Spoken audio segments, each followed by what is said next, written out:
Tre vizitorët dhe ndërmjetësimi. Zanafilla 18. Vargjet kyçe. Zoti ju shfaq Abrahamit në lisat e Mamrës, ndërsa ai ishte ulur në hyrje të çadrës në zheg të ditës. Abrahami ngryti sytë dhe ja, tre burra rrinin në kamp pranë tij. Vargjet 1 dhe 2. A ka vallë diçka që është shumë e vështirë për Zotin? Në kohën e caktuar, brenda një viti do të kthehem te ti dhe Sara do të ketë fëmijë. 14. Larg qoftë prej teje një veprim i tillë të vrasësh të drejtin bashkë me të paudhin. Gjykatësi i tërë i tokës, a nuk ka për të bërë drejtësi? Vargu 25. Ky kapitull ka dy pjesë, të dyja janë të mrekullueshme. Në të parën Zoti vjen për drejt te çadra e Abrahamit si mik. Në të dytën Abrahami qëndron para Zotit dhe i lutet për një qytet të tërë, me guxim që të le pa frym. Miku i Perëndis ha me të, flet me të si mik të vërtet. Kjo është pamja më e bukur e asaj që do të thotë të njohësh Perëndin. Konteksti historik dhe kulturor. Në botën e lashtë, mikpritja ishte gjëja më e shenjtë që ekzistonte. Nuk ishte hotele, nuk ishte restorante. Udhëtari varej krejtësisht nga dera që i hapej. Prandaj mikun e prisnin si mbret, ujë për kamët, bukë, dhënë nën hije. Ta ktheje mikun ishte turp për gjithë shtëpinë. Këtë e njohi mirë edhe ne shqiptarët. Shtëpia e shqiptarit është e Zotit dhe e mikut. Abrahami e bëri pikërisht këtë. Dhe pa e ditur, priti vetë Zotit.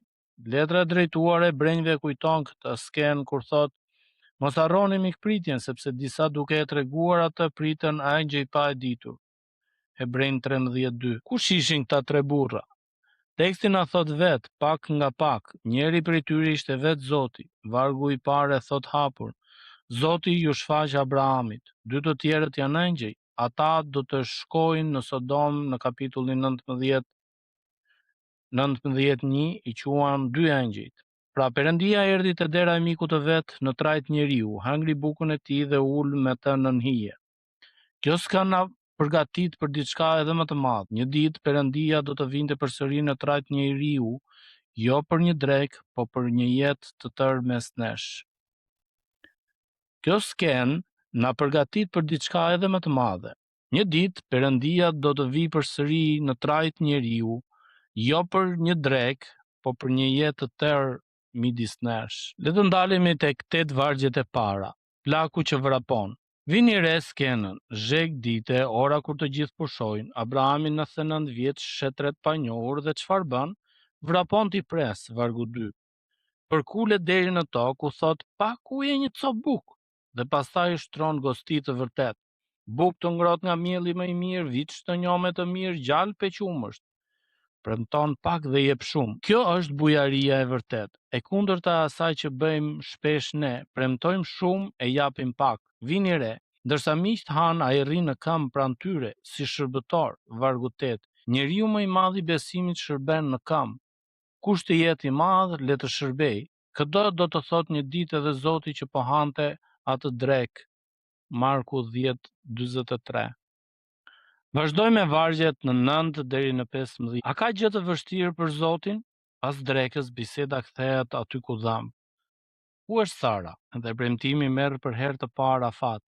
Brenda një viti Sara do të ketë një birë. 24 vjet premtim pa datë. Tani pa pritur data erdhi. Sara po dëgjon pas çadrës dhe qeshte me vete. Tani që jam plah kur do të kem këtë gëzim? E kuptojmë të gjithë. 90 vjeç, çfarë të presësh? Çfarë të presësh më? Por Zoti e dëgjon edhe të qeshurën e brendshme dhe përgjigjet me pyetjen që rrin në qendër të kapitullit dhe të gjithë Biblës. A ka vallë diçka që është shumë e vështirë për Zotin? Vargu 14. Kjo pyetje s'pret përgjigje me fjalë, pret përgjigje me jetë. Sara trembët dhe mohon. Nuk qesha. Zoti qet por prer. Jo, ti qeshe. Ai nuk e dënon, por as nuk e le gënjeshtërën të kaloj. Me Perëndin s'ka nevojë të shtiremi. Ai e di të qeshurën tonë të fshet dhe prapë e mban premtimin. Vini re diçka të bukur të kjo sken. Sara qeshi me mosbesim dhe djali lindi njësoj në kohën e caktuar. kapitulli 21, vargjet 1 dhe 2. Premtimi i Perëndis nuk u prish nga dyshimi i saj. Premtimet e tij s'kan ditë të dobta. Ai e mban fjalën jo se ne besojmë përsosur, por se ai është besnik. Më vonë Sara e mësoi të qeshte ndryshe. Perëndia më bëri të qesh. 21:6. E qeshura e dyshimit u bë e qeshura e gëzimit. Kështu punon ai me ne. Nuk na i dënon të qeshurat e vjetra, na jep të reja. Vargjet 16 deri në 21. A do t'ja fshe Abrahamit atë që po bëj? Miqt ngrihen ikin drejt Sodomës dhe këtu ndodh diçka jashtëzakonshme. Perëndia flet me veten dhe ne na lejohet ta dëgjojmë. A do t'i fshe unë Abrahamit atë që po bëj? Vargu 17. Përgjigja është jo.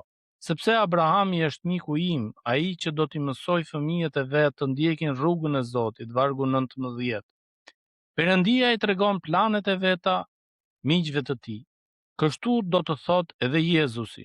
Nuk ju quaj më shërbëtor, ju quajt amiq, sepse ju bëra të njihni të gjitha ato që dëgjova nga Ati im. Gjoni 15:15. Pastaj Zoti thot se do të zbresë të shoh nëse Sodoma është vërtet aq keq sa thuhet. Vargu 21. A se di Perëndia? E di, por na mëson diçka. Ai nuk gjykon me të dëgjuar, heton vet, sheh vet, pastaj vendos. Sa mirë do të ishte të bënim edhe ne kështu para se të gjykonim njerëzit. Por pse i tregoi Perëndia Abrahamit planin për Sodomën? Mendoni pak. Po të mos i kishte thënë gjë, s'do të kishte patur as lutje. Duke ja treguar, Perëndia po e ftonte të lutej. Po i hapte derën e ndërmjetësimit. Kështu bën edhe me ne. Kur ai vën në zemër hallin e dikujt, një qytet, një familje në vështirësi, ajo nuk është rastësi. Është ftesë për të lutur.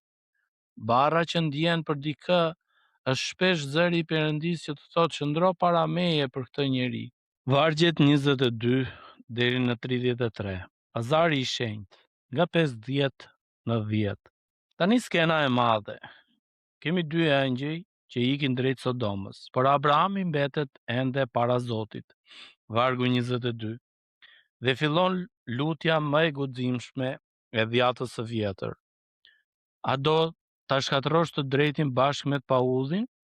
Ndoshta ka 50 të drejtë në qytet. Dhe Zoti tha, po t'i gjej e fal gjithë qytetin.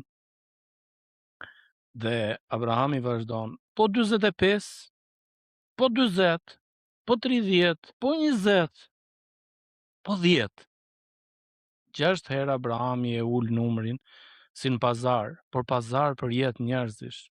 Vini re dy gjëra bashkë tek ai. Guxim të madh, larg qoftë prej teje. Gjykatësi i tërë tokës s'do të bëj drejtësi për ulje të thellë. Unë jam pluhur e hi, guxoj t'i flas Zotit. Kjo është lutja e vërtet. As frikë e heshtur, as paturpsi, por guximi për ulur. Kush u lodhi pari? Zoti jo. Abrahami u ndal tek e 10. Zoti tha, po, çdo herë. Sikur të kishte vazhduar tek 5, tek 1. Cila do ishte përgjigja e Perëndisë? Nuk e dim, por dim këtë. Në gjithë bisedën mëshira dhe hiri i Perëndisë s'u lodh asnjëherë që nga fillimi. Dhe një gjë e fundit që shihet lehtë, por harrohet shpesh, për kë po lutej Abrahami? Për Sodomën, qytetin që kishte marrë Lotin, qyteti më të përfolur për ligësi në të gjithë vendin. Nuk u lut vetëm për Lotin, u lut për të gjithë qytetin. Miku i Perëndisë nuk gëzohet kur mëkatarët digjen. Qëndron në këmbë mes tyre dhe Perëndisë dhe lutet.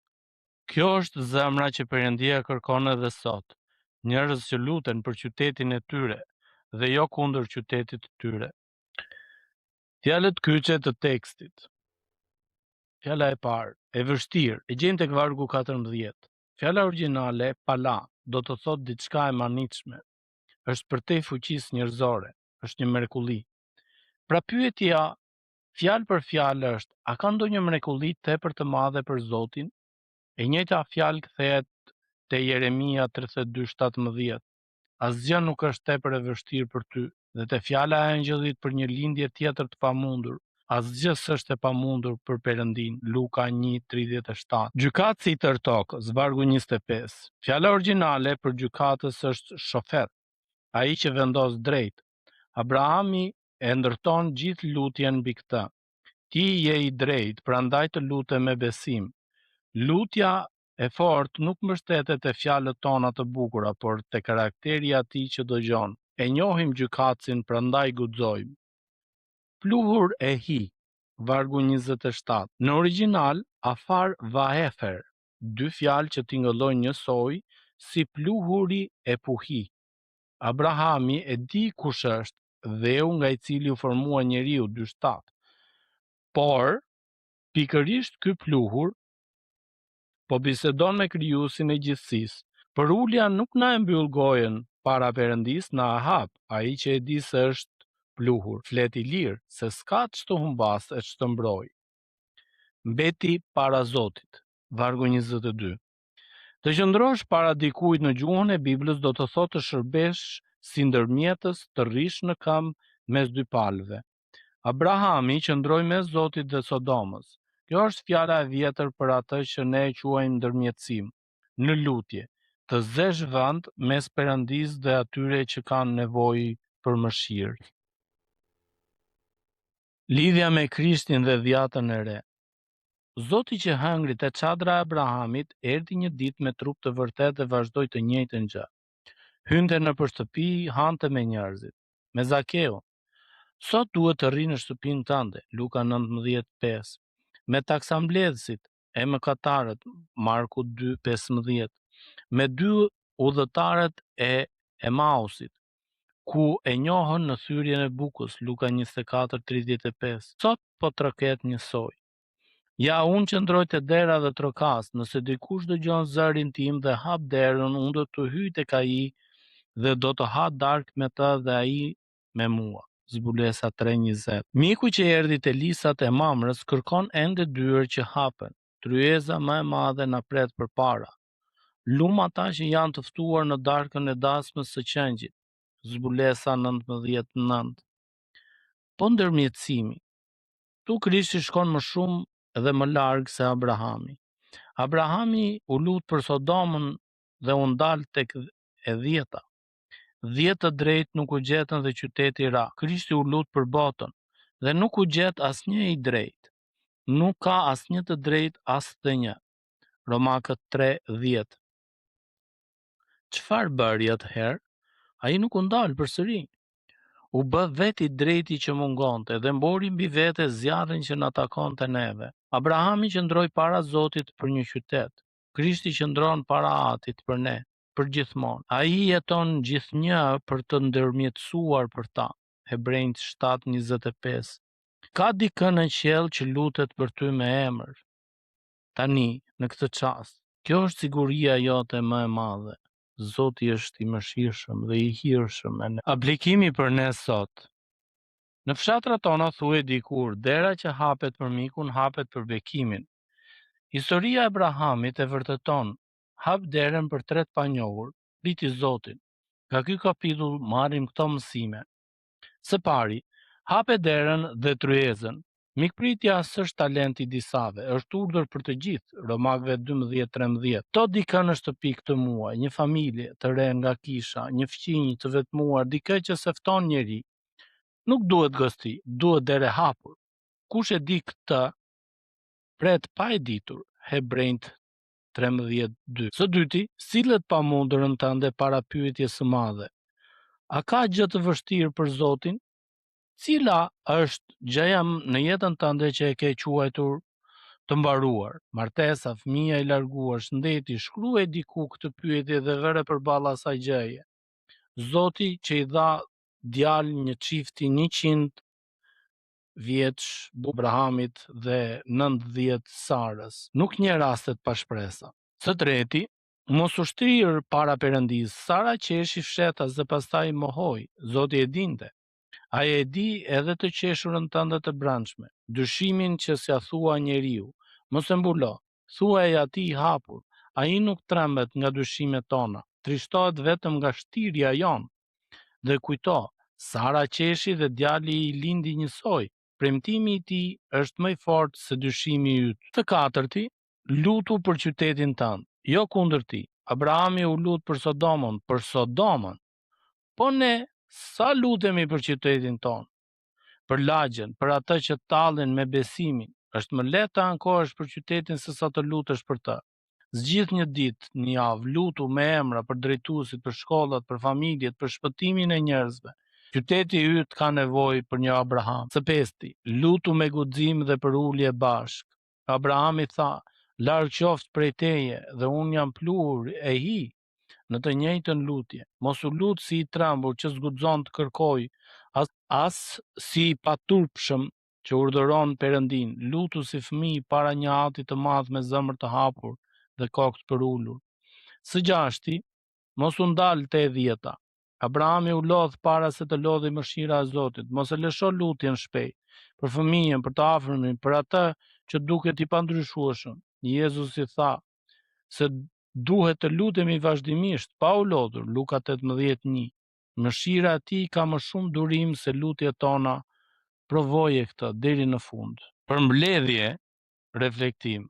Zanafilla 18 na tregoi Zotin që vjen për drek te miku i vet dhe plaku 99 vjeç, që vrapon i shërben në këmbë. Premtimin që merr Rafat dhe të qeshurën e fshet të Sarës me pyetjen e madhe. A ka gjë të vështirë për Zotin? Perëndin që ja tregon planet mikut të vet dhe që heton para se të gjykojë, dhe lutjen më të guximshme të dhjatës së vjetër, pazarllëkun nga 50 tek 10, ku mëshira e Zotit nuk u lodh asnjëherë deri në fillim, dhe përtej gjithçkaje, Krishti që troket ende nëpër dyer dhe që ndërmjetëson për ne pa u ndalur kurrë. Mbani mend këtë varg. A ka vallë diçka që është shumë e vështirë për Zotin? Zanafilla 18:14. Vere këtë pyetje përballë gjës më të pamundur të jetës sate dhe lëre Zotin të përgjigjet. Paqja dhe hiri i Perëndisë qoftë mbi ju. Zoti ju bekoft.